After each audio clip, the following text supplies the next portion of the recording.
ಮೈಸೂರಿನ ವಿಜಯನಗರದಲ್ಲಿರುವಂಥ ಶ್ರೀ ಯೋಗ ನರಸಿಂಹಸ್ವಾಮಿ ದೇಗುಲದಲ್ಲಿ ಪ್ರತಿ ವರ್ಷದಂತೆ ಈ ಬಾರಿಯೂ ಕೂಡ ಜನವರಿ 1ರಂದು ವರ್ಷದ ಮೊದಲ ದಿನ ದೇಗುಲಕ್ಕೆ ಬರುವಂಥ ಭಕ್ತಾದಿಗಳಿಗೆ ಲಡ್ಡುಗಳನ್ನ ವಿತರಣೆ ಮಾಡೋದಕ್ಕೆ ಈಗ ಸಿದ್ಧತೆಗಳು ಭರದಿಂದ ಸಾಗ್ತಾ ಇದೆ.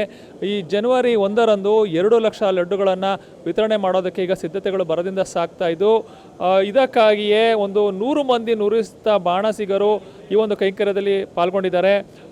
100 ಮಂದಿ ನುರಿತ ಬಾಣಸಿಗರು 100 ಕ್ವಿಂಟಾಲ್ ಕಡಲೆ ಹಿಟ್ಟು, 200 ಕ್ವಿಂಟಾಲ್ ಸಕ್ಕರೆ, 10,000 ಲೀಟರ್ ಖಾದ್ಯ ತೈಲ, 500 kg ಗೋಡಂಬಿ, 500 kg ಒಣದ್ರಾಕ್ಷಿ, 250 kg ಬಾದಾಮಿ, 1,000 kg ಡೈಮಂಡ್ ಸಕ್ಕರೆ, 2,000 kg ಬೂರಾ ಸಕ್ಕರೆ, 50 kg ಪಿಸ್ತಾ, 50 kg ಏಲಕ್ಕಿ, 50 kg ಜಾಕಾಯಿ ಮತ್ತು ಜಾಪತ್ರೆ, 50 kg ಪಚ್ಚಕರ್ಪೂರ, 200 kg ಲವಂಗಗಳನ್ನು ಬಳಸಿಕೊಂಡು ಬರೋಬ್ಬರಿ 2 ಲಕ್ಷ ಲಡ್ಡುಗಳನ್ನು ತಯಾರು ಮಾಡುವಂಥ ಕಾರ್ಯ ಇದೀಗ ಭರದಿಂದ ಸಾಗ್ತಾ ಇದೆ.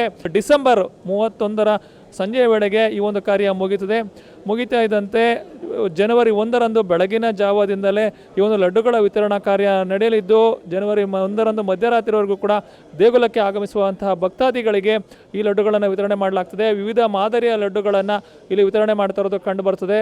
ಒಂದು ನುರಿತ ಬಾಣಸಿಗರ ಒಂದು ನೇತೃತ್ವದಲ್ಲಿ ಈ ಒಂದು ಕೈಂಕರ್ಯ ನಡೀತಾ ಇದ್ದು, ಶ್ರೀ ಯೋಗ ನರಸಿಂಹಸ್ವಾಮಿ ದೇಗುಲದ ಒಂದು ಮುಖ್ಯಸ್ಥರಾಗಿರುವಂಥ ಶ್ರೀ ಪ್ರೊಫೆಸರ್ ಭಾಸ್ಯಂ ಸ್ವಾಮೀಜಿ, ಆಡಳಿತಾಧಿಕಾರಿ ಶ್ರೀನಿವಾಸನ್ ಅವರ ಸಮ್ಮುಖದಲ್ಲಿ ಒಂದು ಕಾರ್ಯಕ್ಕೆ ಚಾಲನೆ ನೀಡಿತ್ತು. ಈ ಒಂದು ಸಂದರ್ಭದಲ್ಲಿ ಕನ್ನಡದ ಮೇರು ನಟ ಡಾಕ್ಟರ್ ರಾಜ್ಕುಮಾರ್ ಅವರ ಪುತ್ರಿ ಲಕ್ಷ್ಮಿ ಮತ್ತು ಅಳಿಯ ಗೋವಿಂದರಾಜು ಕೂಡ ಉಪಸ್ಥಿತರಿದ್ದರು.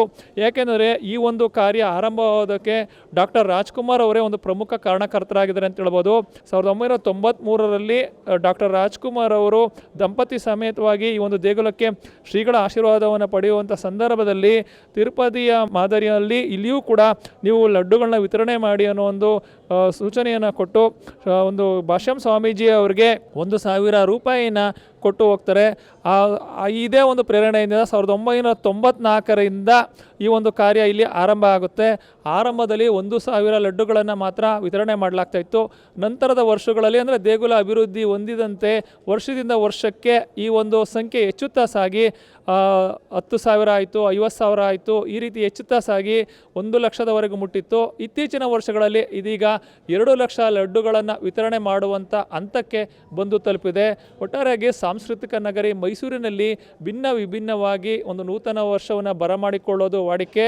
ಅದರಲ್ಲೂ ವಿಶೇಷವಾಗಿ ಮೈಸೂರಿನ ಒಂದು ವಿಜಯನಗರದಲ್ಲಿರುವಂಥ ಸುದರ್ಶನ ನರಸಿಂಹ ಕ್ಷೇತ್ರ ಅಂತಲೇ ಖ್ಯಾತಿಯಾಗಿರುವಂಥ ಯೋಗ ನರಸಿಂಹಸ್ವಾಮಿ ದೇಗುಲದಲ್ಲಿ ವರ್ಷದ ಮೊದಲ ದಿನವನ್ನು ಭಕ್ತಾದಿಗಳಿಗೆ ಲಡ್ಡುಗಳನ್ನು ವಿತರಣೆ ಮಾಡುವ ಮುಖಾಂತರ ಬರಮಾಡಿಕೊಳ್ಳಲಾಗುತ್ತೆ.